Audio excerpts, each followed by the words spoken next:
This is a video to point out a few of the things that can go wrong with a bike that's been left sitting for a long period of time. Bikes, unlike cars, do get left for great long periods of time. They're not used like cars, and 6 to 9 months or something like that, or even a year, can sort of cause quite a few problems with the bike. If you know what you're doing, not a problem, but if you're not used to that kind of thing, you can be caught out by things. Tyres, for example. One of the things that can often happen with a tyre is this little valve there, which is made out of rubber, can perish. And whilst that isn't actually a problem while it's sitting there, you can go off on your bike, go down to the garage, go to pump your tyres up, put the tyre inflator on, and then push the thing off, and then you'll start, because you can't put any air in the tyre. The garage probably won't be able to fix it there and then, so you've got to get it relayed back to a dealer to get that fixed. Also, with the bike that's been there sitting a long time, the tyre bead can become porous. As the bike gets left standing, the tyre goes flat, and the sort of soft rubber of the tyre normally seals up against the rim, but it can become corroded on the rim.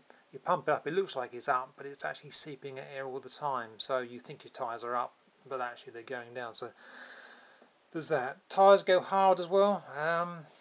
That's kind of good if you want your tyre to last a long time, but if you want grip on your tyres, you really need sort of fresh tyres, so you don't want those too old, especially if you're going to start riding it fairly hard.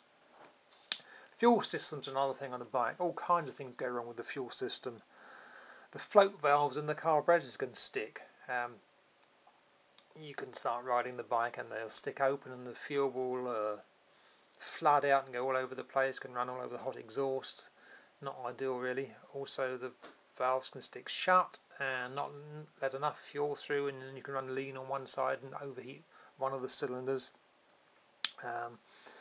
So really what you want to do is start it up and let it run for a while and just see if it's sort of running as it should on all of its cylinders. Fuel lines can split, that's another thing. It can seem perfectly alright, but you can smell fuel, and then suddenly you touch it and the line just comes apart and there's fuel everywhere.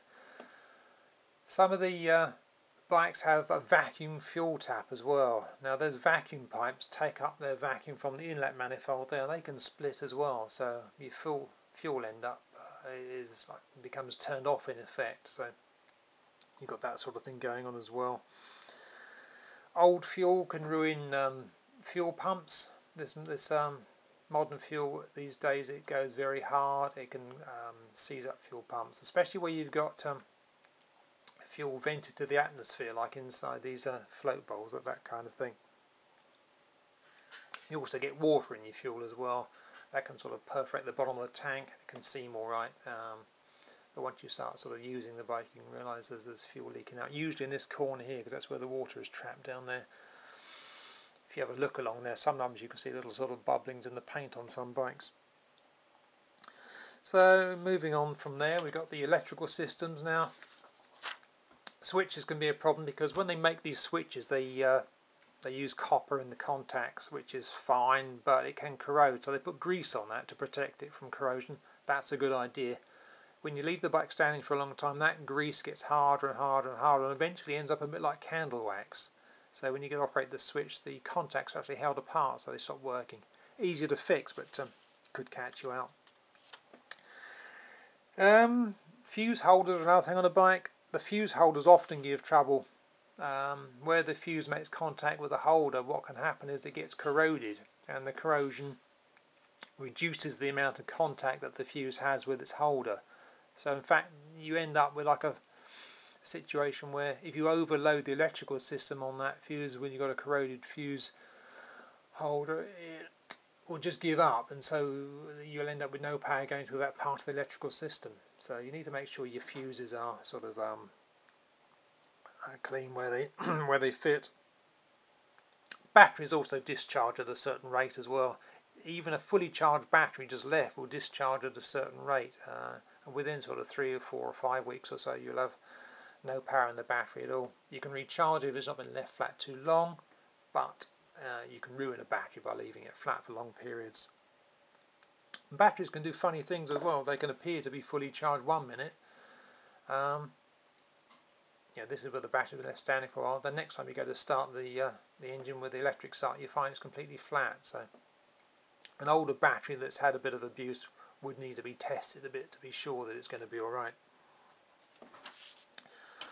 Braking system, they can cause a bit of trouble. If you look at this brake here, for example, we've got 2 pistons here on this side. On the other side of this there's 2, and there's 2 discs. So you've got 8 pistons there. Your brakes can appear to be quite normal when you squeeze the front brake on, but what can sometimes happen, you squeeze it a bit harder, like if you're pulling up at a junction, and then these pistons that are stuck suddenly come out and then grab hold of the disc and they won't let go, and then your brake gets hotter and hotter and hotter, and you can have a situation where your discs overheat, you can blew them up and ruin them. Another thing you don't want to do is go riding off with stuck brakes. If you're going around a bend, for example, and you're on gravel on the road, you could actually find your front wheel slipping, whereas you could normally roll across the gravel. You don't really want your front wheel being held back while you're doing that. Same goes for the rear wheel, but the front's kind of more of a worry really. What else we got here? Yeah, these are shoe type brakes. You can find sometimes where a bike's been left sitting, the actual shoe will stick to the drum, and when you squeeze the brake you can pull it away, or you can ride off, and the shoe will actually be stuck to the drum rather than to the shoe itself. What else have we got here? Drive chains, that's another thing that can give trouble. If a chain's been left unused for a long time, and the last time the bike was used perhaps in the winter when there was salt on the roads, when you go off a ride, maybe after 20, 30, 40 miles, this chain can get tighter and tighter and tighter, and you end up being stranded. So you need to make sure that when you go off on a bike that's been left standing, that chain is kind of lubricated and is not going to give you any trouble. It's easier to fix, of course, but you're going to need some WD-40 and stuff like that to sort of get you going again. What else have we got here? Clutches, that can be another thing. A bike that's been left sitting for a long time, you can get a stuck clutch. Now you can actually ruin the gearbox. You could actually have a situation where you've started the engine and you're about to go for a ride, you pull the clutch in and put it into gear, and the clutch hasn't let go, and that can do a fair bit of damage. So you need to make sure your clutch isn't stuck.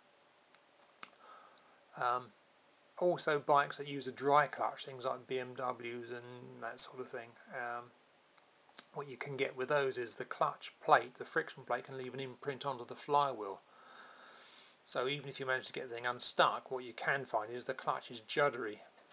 I mean, this is easy to fix, but it could unnerve you if you're not used to it. I mean, all you often do there is just let the clutch slip for a few seconds and then burn off the imprint that the clutch plate has made on the flywheel to smooth it out. So there's that. So something else you often find with bikes that have been left sitting is that the owner's been sort of doing odd jobs here and there, and he's been doing things up finger tight. So you kind of need to make sure that all the important stuff is sort of done up and is attached as it should be. So there's a list of things there.